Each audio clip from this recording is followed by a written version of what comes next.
I always believed in the power of a well-laid plan. As a mother of two with a career in project management, planning was not just a skill, it was my lifeline. But some moments in life, no matter how meticulously you plan, spiral in directions you never anticipated. The birth of my third child was one such moment. It was a balmy evening in late August when I sat down with my husband Mark to finalize the birth plan. Our living room was quiet, a rare occurrence in a house usually filled with the rambunctious laughter and chaos of our two sons, aged 4 and 6. They were at my mother's house for the night, a small but significant detail in the tapestry of our plan. "Okay, so when I go into labor, you'll drive me to the hospital, and Mom will be there with us, right?" I confirmed with Mark, who nodded, his eyes scanning the spreadsheet I had created. "And your mom will pick up my mother, the kids, and Graham from Mom's house. Everyone's on board with this?" I asked, seeking one last confirmation. "Absolutely," Mark reassured me, squeezing my hand. "Your mom in the delivery room, my mom bringing the boys, and your grandmother. Everyone knows their roles." The plan was a delicate balance, crafted over months of discussions and negotiations. For both my previous deliveries, my mother had been my rock, guiding me through the storm of childbirth with a calmness that seemed almost supernatural. Especially after my last delivery, where complications had left me fighting for my life, her presence had been my anchor. I needed her there, again, for the birth of our daughter. Our daughter. The thought brought a smile to my face, mingling with the undercurrent of anxiety that had been my constant companion throughout this pregnancy. After 2 boys, the prospect of a girl had brought a new dimension to our family dynamic, one that filled me with both excitement and a hint of nervousness. "Everything will go as planned," Mark said, his voice laced with confidence I desperately wanted to mirror. "Your mom has been through this with you twice already. She wouldn't miss it for the world." I nodded, allowing his assurance to settle my frayed nerves. The plan was solid, everyone was on board, and all we needed was for nature to take its course. But as the night grew deeper, and our house settled into a quiet that felt both comforting and eerie, I couldn't shake off a nagging sense of unease. Little did I know, that unease was a premonition of the turmoil that lay ahead. It was a crisp morning in early September, the kind that hinted at the impending shift from summer to autumn. The sky was a canvas of soft blues and grays as I awoke to a familiar pressure in my lower back, a dull, rhythmic pain that had become an old acquaintance over the past few months. But this morning it felt different, more insistent, as if nudging me towards a realization. It took me a moment, amidst the haze of sleep, to understand. The baby was coming. Mark was already up, a silhouette against the dim light of dawn, when I whispered, "It's time." The urgency of the moment swept us into a well-rehearsed routine. While I focused on my breathing, Mark called our mothers. "We're headed to the hospital. It's time," he said, his voice a blend of excitement and nervousness. To my mother-in-law he added, "Please pick up Mom, the kids, and Graham. Remember the plan." I clutched the phone, wanting to hear my mother's voice. "I'm on my way, sweetheart," she said, her voice calm and steady, a balm to my escalating anxiety. The drive to the hospital was a blur. Mark's steady hand on mine was the only anchor I had as waves of contractions began to wash over me. Each wave was a crescendo of pain and anticipation, a reminder of the life I was about to bring into the world. We arrived at the hospital as the sun peaked above the horizon, casting a golden glow that felt like a good omen. The nurses greeted us with practiced smiles, ushering us into a delivery room that felt both alien and strangely welcoming. "Your mom will be here soon," Mark reassured me as he helped me into the hospital gown. The sterile scent of the room mingled with my growing fear. I needed my mother there, her presence a vital piece of my mental armor against the pain and fear. Minutes turned into an hour, and still there was no sign of my mother. The contractions were intensifying, a relentless tide that left me breathless and scared. Mark tried to soothe me, but his words were a distant echo against the roaring in my ears. Finally the door opened, but it wasn't my mother who walked in. It was my mother-in-law, alone, her face a mixture of excitement and something I couldn't quite place. My heart sank. "Where's Mom?" I managed to ask, my voice strained. She's not coming. I thought it would be better to let everyone rest. It's still early," she said, settling into a chair as if this were just a minor change in plans. The realization hit me like a physical blow. She had unilaterally decided to alter the plan, to deny me the one person I needed most. Panic and anger surged through me, drowning out the pain of the contractions. "Mark, I need my mom. Please call her. She needs to be here," I said, my voice barely a whisper amid the chaos of emotions. As Mark stepped out to make the call, I was left with my mother-in-law, her presence a stark reminder of the support I had been denied. In that moment, the delivery room felt more like a prison, a place where my carefully laid plans and hopes were crumbling around me. The room seemed to close in on me, the walls inching nearer with every ticking second. My mother-in-law sat there, scrolling through her phone, oblivious to the storm raging inside me. The pain of each contraction was now intertwined with a piercing sense of betrayal. She had disregarded our plan, our agreement, and I felt abandoned in my most vulnerable moment. "Why didn't you bring my mom?" I asked, my voice laced with pain and anger. "She was supposed to be here. I need her." My mother-in-law looked up, her expression one of surprise, as if the weight of my words was lost on her. "I thought it would be best to let everyone sleep. It's not a big deal, honey. I'm here for you," she said, her tone attempting comfort but only fueling my frustration. "Not a big deal?" I repeated, disbelief sharpening my words. "You changed everything. I don't need you here. I need my mom." The room was spinning, a carousel of pain and anger. I clutched the bedsheets, trying to anchor myself to something, anything. The contractions were coming faster now, a relentless tide that left no room for respite. My mother-in-law's face hardened.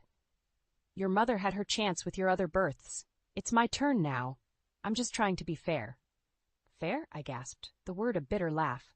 "This isn't about fairness. This is about what I need. And I need my mom." Mark returned, his face etched with worry. "Your mom is on her way. She'll be here as soon as she can," he said, taking my hand. But the damage was done. The sanctity of this moment, the birth of our child, had been tainted by a selfish act that I couldn't forgive. "I want her out," I said, nodding towards my mother-in-law. "She has no place here." The confrontation escalated. My mother-in-law refused to leave, her justifications a cacophony in the chaos of my labor. It wasn't until a nurse, sensing the rising tension, intervened that she was finally escorted out.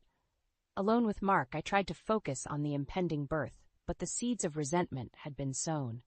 Each passing minute was a reminder of the trust that had been broken, of the support that had been selfishly withheld. When my mother finally arrived, the relief I felt was tempered by a lingering bitterness. She swept into the room like a soothing breeze, her presence a balm to my frayed nerves. But as she held my hand and whispered words of encouragement, I couldn't shake off the shadow that had been cast over this moment. The joy of welcoming a new life into the world was overshadowed by a sense of loss, not just for the plan that had fallen apart, but for the family harmony that had been shattered. As my daughter took her first breath, her cries a melody of new beginnings, I knew that the rift that had formed would not be easily mended. As the hours passed, the delivery room became my world, a microcosm of pain and perseverance. The absence of my mother during those initial hours had left a void, one that was only partially filled when she finally arrived. Her comforting touch and familiar voice were a lifeline, but they couldn't erase the undercurrent of betrayal that flowed through me. My mother-in-law's decision to ignore our plan, to prioritize her desires over my needs, had sown seeds of resentment that took root deep within me. Even as my mother soothed me, her words of encouragement mingling with the clinical instructions of the nurses, my mind kept returning to that betrayal. I felt robbed of the peace and support I had so carefully orchestrated for this moment. Labor is a storm. It is raw and primal, a test of endurance and strength, but this time it was also a battlefield of emotions. The physical pain of childbirth was amplified by the turmoil in my heart. Each contraction was a reminder of the support I had lost, the trust that had been broken. Mark was a constant presence, his hand a steady warmth in mine, but his attempts to comfort me seemed to falter in the face of my internal struggle. He was torn between his roles as a husband and a son, his own emotions a mix of concern, frustration, and helplessness. As I navigated the waves of labor, I found myself grappling with more than just the pain of childbirth. There was a sense of mourning for the experience I had envisioned, but lost. The joy of welcoming a new life was intertwined with grief for the harmony that had been shattered. In those long hours, my world reduced to the confines of that hospital room. The concept of time became elusive. Each minute stretched and contracted, marked only by the rhythm of my labor and the flood of emotions that accompanied it. When the moment of birth finally arrived, it was as if a storm had broken. The pain reached a crescendo, a tidal wave that threatened to overwhelm me. But through it all, there was a sense of determination, a resolve to bring my child into the world despite the chaos that surrounded her arrival. My daughter's first cry was a sound of pure, unadulterated life. It cut through the fog of pain and resentment, a clarion call that anchored me back to reality. As they placed her on my chest, her tiny body warm and quivering, I felt a surge of love that momentarily pushed aside the bitterness. But even as I held her, marveling at the miracle of her existence, the joy was tainted. The presence of my mother, comforting as it was, couldn't fully compensate for the absence of my other loved ones. The promise I had made to my sons, to have them there to meet their sister, was unfulfilled. And the gap that had formed between me and my mother-in-law seemed like a chasm too wide to bridge. In those first moments with my daughter, amidst the swirl of conflicting emotions, I knew that the journey ahead would be about more than just adjusting to life with a new baby. It would be a journey of healing, of navigating the complex terrain of family dynamics and personal hurt. The days following the birth of my daughter were a whirlwind of emotions. Joy, exhaustion, love, and an undercurrent of resentment all melded into one indescribable feeling. My daughter was perfect, a tiny bundle of life that brought a new sense of purpose and love. Yet the shadow of what transpired in the delivery room lingered, casting a pall over what should have been unadulterated happiness. As we settled back home, the reality of the situation began to fully sink in. My mother-in-law's actions had not only affected the birth of my daughter, but had also left a rift in our family. The resentment I felt towards her was a constant presence, an uninvited guest in every interaction. My husband, caught in the middle, struggled to navigate the tension. He tried to mediate, to bridge the gap that had formed between his mother and me. But the betrayal I felt was too deep, too raw to be easily soothed. His attempts, though well-intentioned, often felt like an added pressure to forgive and forget, to move on for the sake of family harmony. The reactions from the rest of the family varied. Some understood my anger, while others, like my mother-in-law, seemed baffled by the depth of my resentment. She didn't mean any harm, they would say, or she just wanted to be a part of the experience. But their words fell on deaf ears. The trust I had placed in her had been broken, and with it, the easy camaraderie we once shared. My mother, ever the peacemaker, encouraged me to talk it out with my mother-in-law. She's family, she reminded me. But the thought of facing her, of having to articulate the pain and betrayal I felt, seemed like an insurmountable task. The wound was still too fresh, the emotions too volatile. The most painful aspect of it all was the impact on my children. They had been excited to meet their sister at the hospital, a promise we had made but couldn't keep. Their disappointment was a reminder of the wider repercussions of my mother-in-law's actions. It was a lesson in the complexities of adult relationships that I wished they hadn't had to learn so soon. In those first weeks, as I navigated the challenges of caring for a newborn, the emotional turmoil added an unexpected layer of difficulty. The usual challenges of sleepless nights and endless diaper changes were compounded by a sense of loss, not just for the birth experience I had envisioned, but for the family unity that had been compromised. As time passed, the initial intensity of my anger began to fade, giving way to a lingering bitterness. The joy of my daughter's presence was a balm, but it couldn't entirely heal the rift that had formed. The relationship with my mother-in-law had been altered irrevocably, and I found myself grappling with the reality of what that meant for our family's future. In the weeks that followed, the rawness of my emotions began to dull, replaced by a persistent ache. The birth of my daughter, a time that should have been filled with pure joy, was overshadowed by a lingering sense of what had been lost. The relationship with my mother-in-law, once warm and cordial, had cooled into something distant and strained. Mark, ever the optimist, believed time would heal the rift. He encouraged conversations, family dinners, attempts to bridge the gap that had formed. But each interaction with my mother-in-law was a reminder of the trust that had been broken.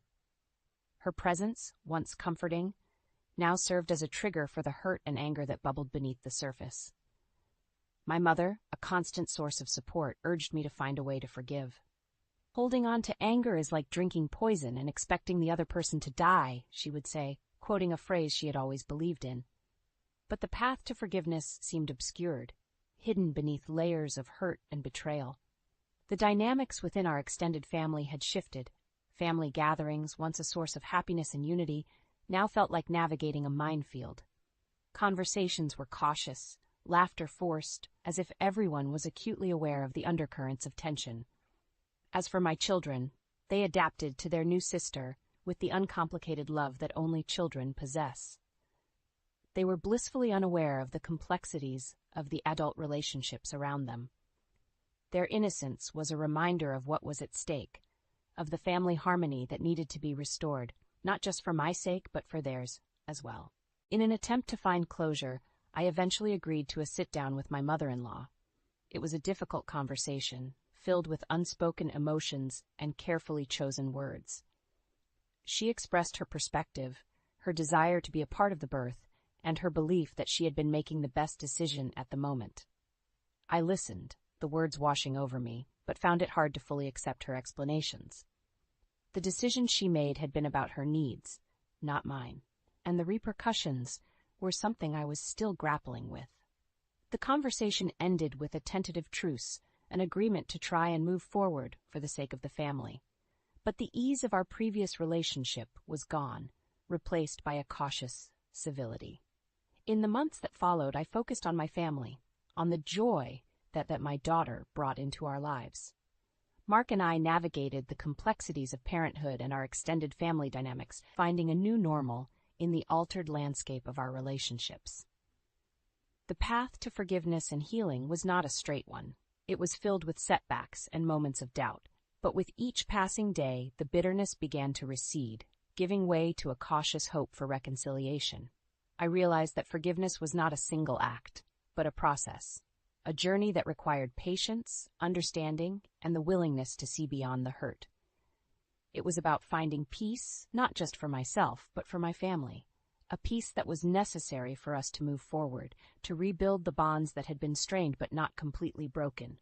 Months turned into a year, and as the seasons changed, so did the dynamics within our family.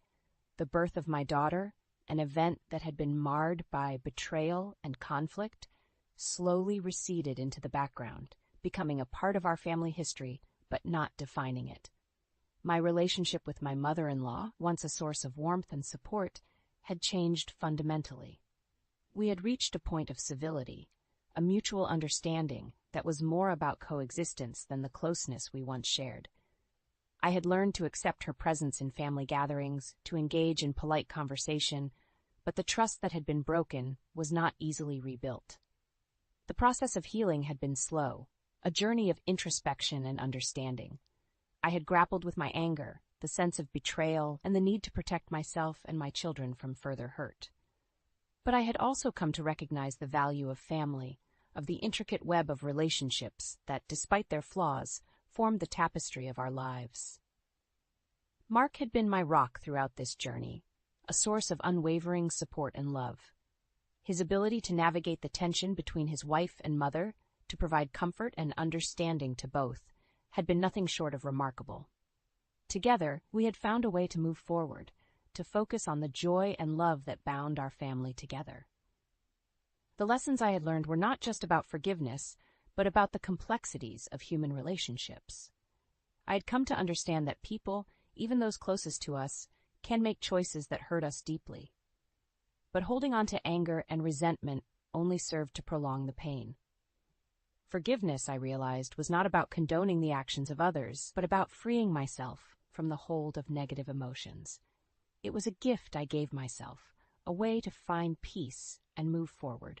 As I watched my daughter grow, her milestones a series of joyful discoveries, I was reminded of the resilience of the human spirit. Her laughter, uninhibited and pure, was a balm to the lingering wounds of the past. Our family had changed, but it had also grown stronger in unexpected ways. We had learned to navigate our differences, to find a balance between the need for individual respect and the importance of family unity. As I reflect on the journey, on the pain and the healing, I am reminded of the unpredictability of life and the resilience it demands. The experience with my mother-in-law, though fraught with challenges, taught me invaluable lessons about empathy, boundaries, and the complex nature of love and forgiveness. Looking back, I see not just a story of conflict, but one of growth and understanding. It's a narrative that underscores the fact that while we cannot control the actions of others, we can choose how we respond to them. My response, ultimately, was to embrace forgiveness, not for the sake of my mother-in-law, but for my own peace of mind and for the well-being of my family. As I watch my children play, their laughter echoing in our home, I'm reminded of the importance of moving beyond past hurts. In their innocence and joy, they embody the spirit of forgiveness and the endless capacity for love.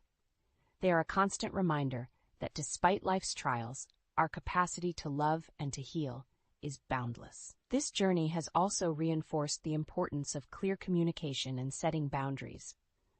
My experience has taught me to be more vocal about my needs and expectations in relationships, ensuring that my voice is heard and respected. In the end, the story of my daughter's birth is not just about a moment of betrayal. It's a testament to the power of healing and the strength of the human heart. It's about finding a way to coexist and maintain family ties, even when they are tested by conflict and misunderstanding. As I close this chapter of my life, I look forward with hope and a deeper understanding of myself and the people around me. The scars remain, but they are a part of who I am, a reminder of the journey I've been through and the lessons I've learned. They speak of my strength, my capacity to forgive, and my unwavering commitment to my family.